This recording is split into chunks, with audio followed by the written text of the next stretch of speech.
想你的天空渐渐的，想你的阳光软软的，想你的云朵是粉色的，咬一口甜甜的。爱上你就像蜜糖遇上阳光融化弥漫，再冷的冬天也会感到温暖。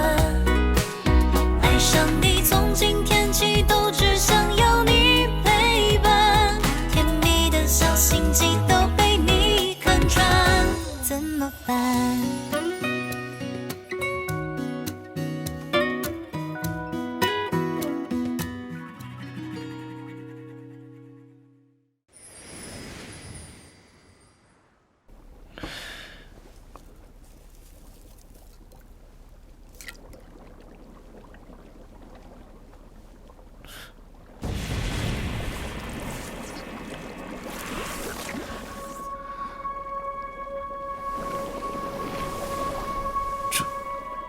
大人，雷捕头回来了。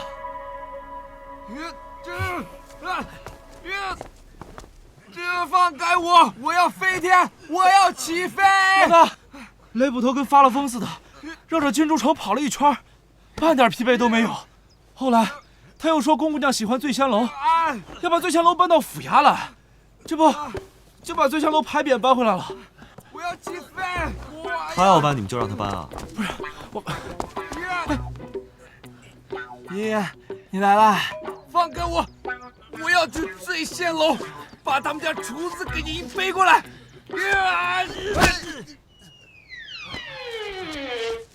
看什么看？把人给我抬走！林大人，先走了。如果我没有猜错的话，孙府的锦鲤之所以纷纷跃出水面暴毙而亡，也是因为中了五色散，所以鱼骨才会成黑子之色。我本想用真骨之法验证毒物，不想被那蠢材当了试验品。所以雷捕头中的是五色散之毒。不错，五色散会麻痹人的神经，不仅会让人异常兴奋，还会使人产生幻觉。我怀疑孙仁也是中了五色散之毒。如此说来，孙仁之所以看到江梦于城里登仙，也是幻觉。五色散的毒，于人而言不能致死，也许是凶手先给孙仁下了毒，而后把五色散余下的毒投入了鱼池，销毁证据。但五色散毒对鱼而言的确是剧毒，所以鱼池中才会出现鲤鱼跃出暴毙的异象。所以这一切都是假象。爷爷，雷捕头他没事吧？你要不要请于大夫来看看？不用了，我会亲自治好他的病。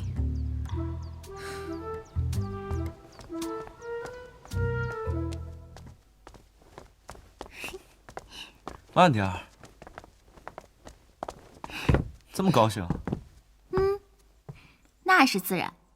鲤鱼化仙是假，鲤鱼池的异象也找到原因了，离真相越来越近了，我能不高兴吗？别高兴得太早了，我早说过，这次的案件古怪，再者，凶手的杀人动机也未可知，这以后的事儿啊，才更难办。依我看，没什么事情能难倒林大人吧？依我看，你这拍马屁的功夫倒是越发熟练了。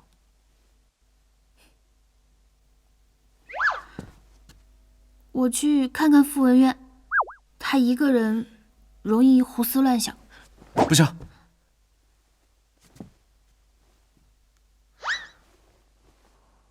我一个人在府里的时候，也容易胡思乱想。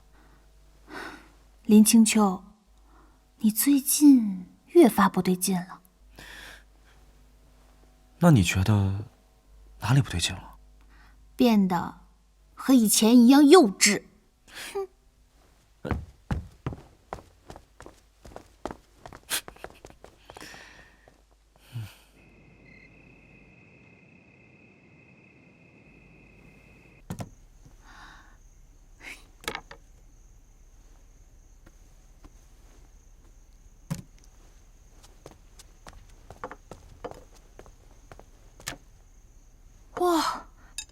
这做的也太好看了，下次我好好教你。雷雨好些了吗？放心吧，有我在，他还死不了。我觉得他的好日子也不长了。对了，你呢？难得见你下一次厨房，把一个地瓜能做出这么多花样，居然是为了傅文渊。傅文渊最爱吃地瓜，我就做一些给他送到牢里，怕他在牢里吃不惯。好怀念以前啊！现在我最大的心愿，就是希望他能赶紧被放出来。那，你知道他对你的心思了？知道了。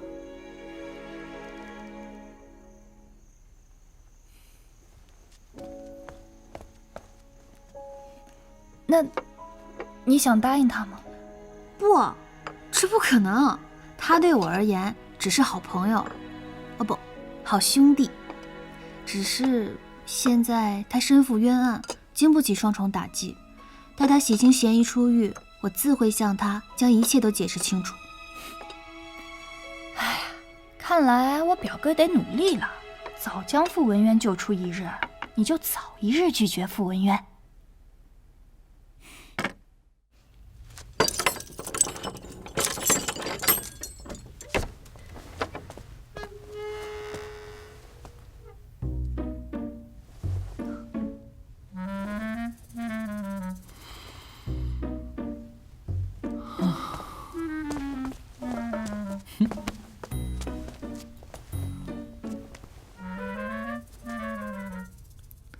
都这个时候了，还有心思玩地瓜，你真是不怕死啊！哟，好大的醋儿啊！我当然怕死了，怕我死后啊，鹿儿为我伤心难过。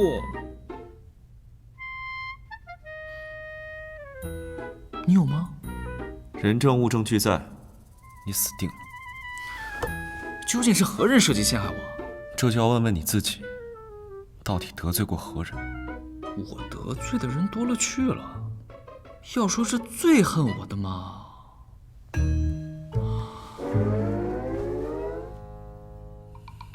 本官要你死，还不必这般费劲。孙秦九已经将折子递上了州府，2日之后，你是安然归家，还是人头落地，这本官就不敢保证了。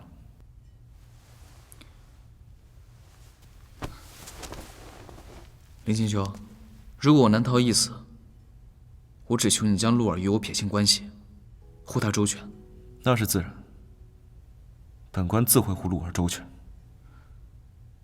还有，你千万不要再招惹他了。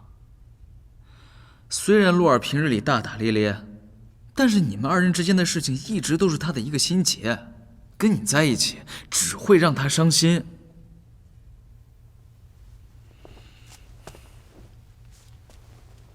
照你的意思是，你就算死了，也不会让陆儿和我在一起？你也可以这么理解，这1年来他好不容易走出来了，你不要再让他伤心了。陆儿这1年多来受的所有委屈，我会用一生来弥补他。所以，你的这个意愿，本官怕是不能答应了。你。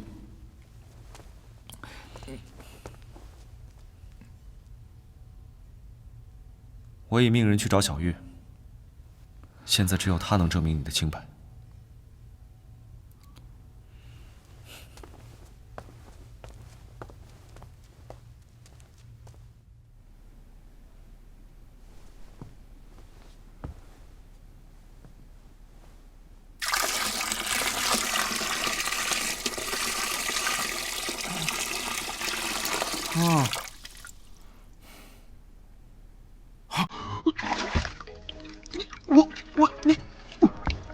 你捂什么啊？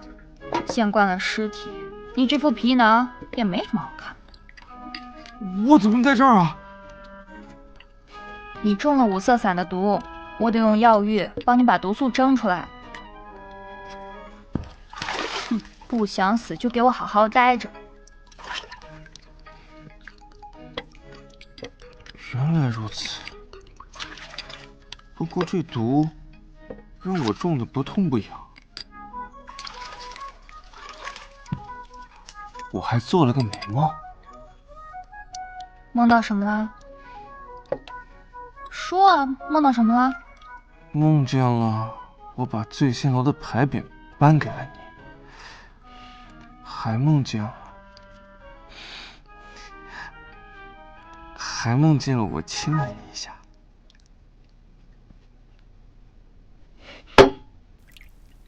好啊，日有所思，夜有所梦。好你个雷雨，敢一想本姑娘！雷雨，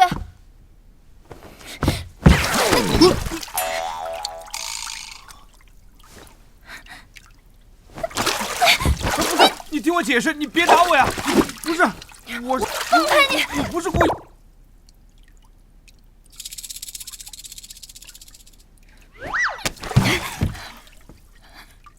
趁财！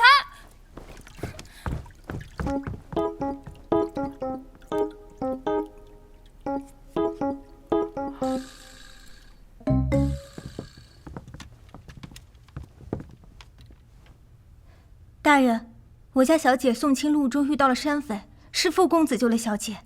小姐为了报答傅公子，便将白玉玉佩送给了他，并非坊间传闻的定情信物。小玉所说句句属实。成亲当晚，你一直陪在江小姐身边，可曾察觉到有什么异样吗？喜宴一切如常，但是入洞房之后，小姐突然叫我找姑爷来。可曾说过是为何吗？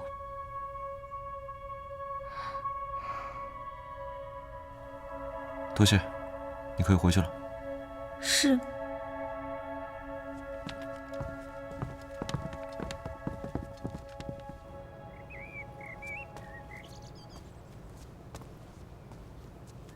孙老爷，您怎么来了？陆姑娘，我今日来是找林大人拿回我儿媳的遗物。那个白玉玉佩？啊，正是。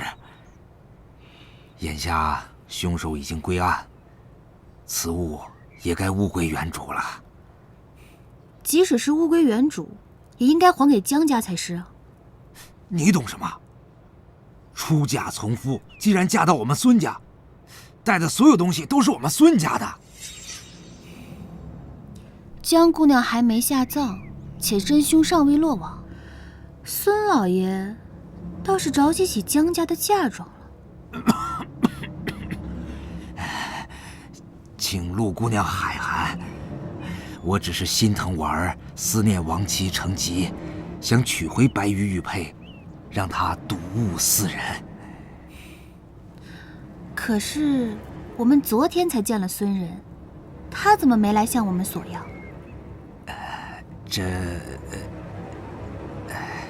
不对，江梦鱼的尸体刚被找到，孙老爷就叫林大人赶紧杀了傅文渊，现在又来寻江姑娘的遗物，孙公子都没有出面，您这个当公公的倒是鞍前马后，着急得很啊。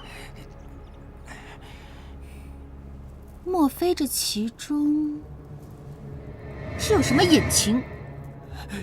胡说！我跟你说不着，我去找林大人。哎，这是证物，林大人是不会给你的。无论如何，傅文渊杀害我儿媳一事已是板上钉钉，我拿回儿媳的遗物乃是天经地义。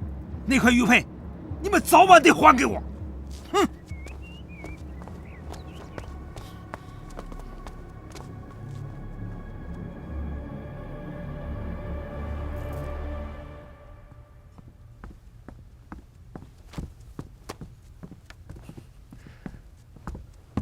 洛儿，你方才去哪儿了？真乌寺，我有事要跟你说。且慢，先让我猜猜，我们想的是否一致？孙清九有鬼。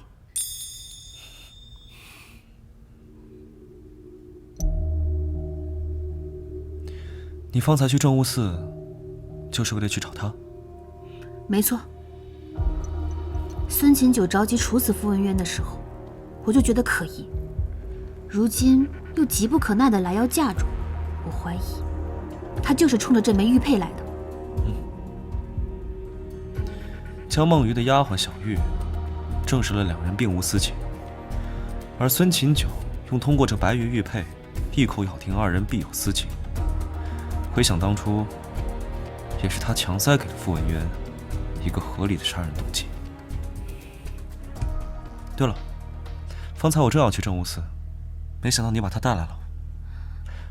我们还真是越来越有默契了。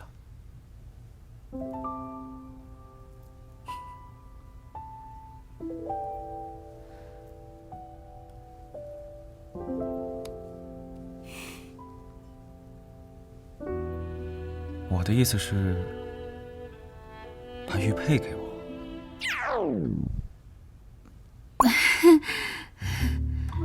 说清楚嘛。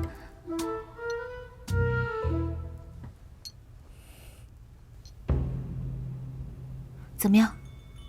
此玉来历不浅，曾是西域楼兰古国的国宝。楼兰古国？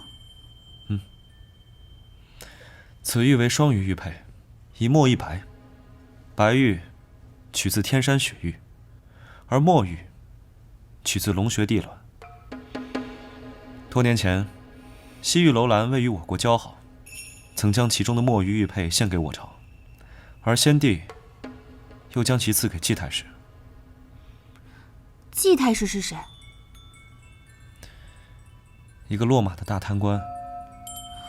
那这枚玉佩一定很值钱。何止是值钱，简直是无价之宝。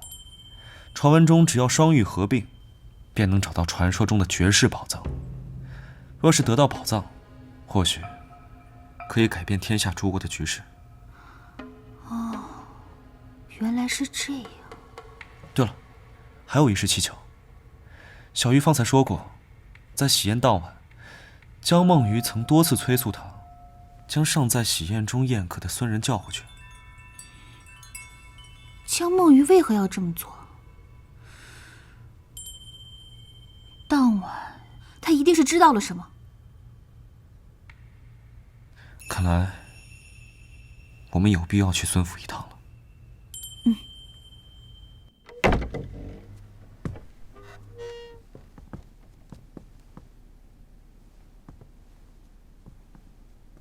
这房间里的陈设我一直都没有动过。这里是梦鱼的嫁妆。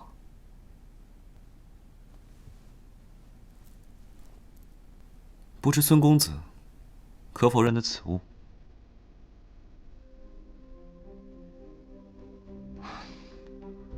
不过，我爹倒是有一个墨色的，和这个很像。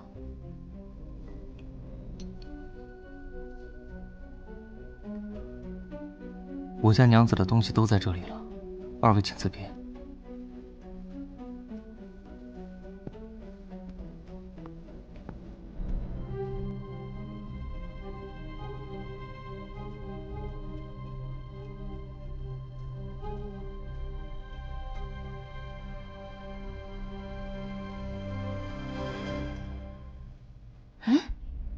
这是李成特有的双面镜，有正反两面呢。南一先生还真是见多识广啊。我去过李城，这个双面镜当朝的皇后娘娘都在用呢。青铜淬火，粉玄锡，磨白腻，工艺甚是巧妙。尤其是这个双面设计，你看，按下这个铜扣就能翻一面呢。你看。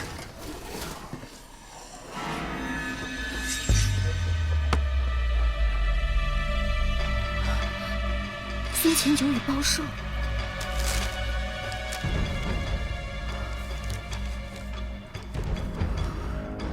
孙琴九果然与江梦鱼的死脱不了干系。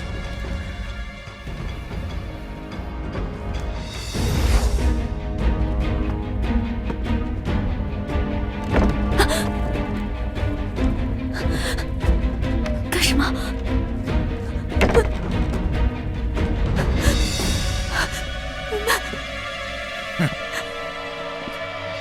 儿媳啊，既然都嫁过来了，将玉佩交与我吧。是说过了吗？玉佩不在我身上。少跟我装糊涂！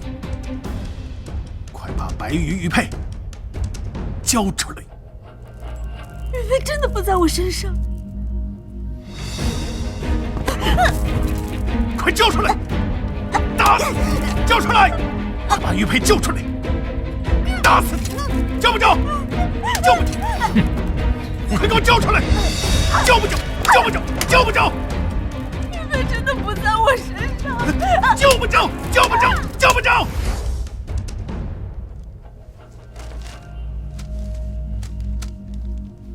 江梦鱼留下这个线索，应该就是想告诉孙仁这个秘密。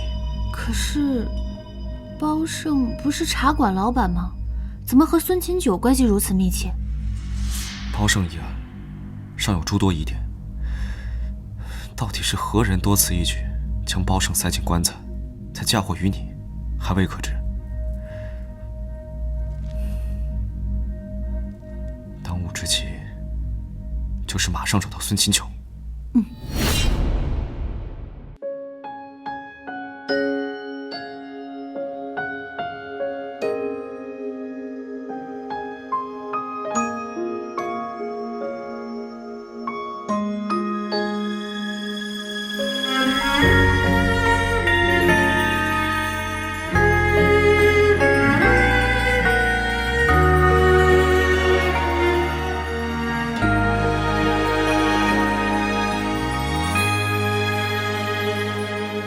试过9次挣脱，双手不再紧握，就算重返寂寞，不像是爱过。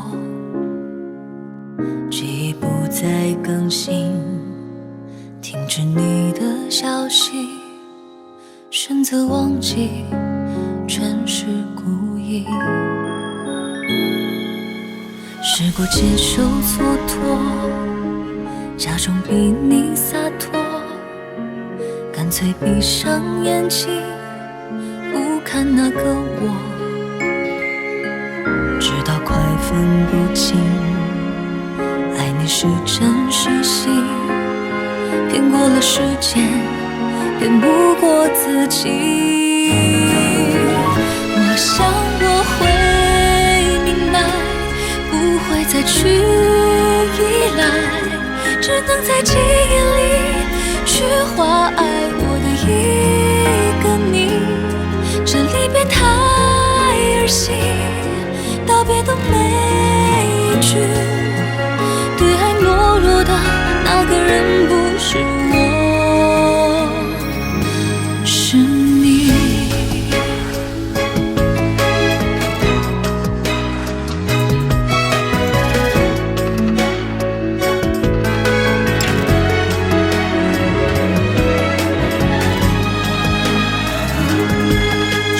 接受蹉跎，假装比你洒脱，干脆闭上眼睛，不看那个我，直到快分不清，爱你是真是戏，骗过了时间，骗不过自己。我想我会明白，再去依赖，只能在记忆里去画爱我的一个你。触不到你的爱，该来的都未来，这结局比真相难猜，难猜。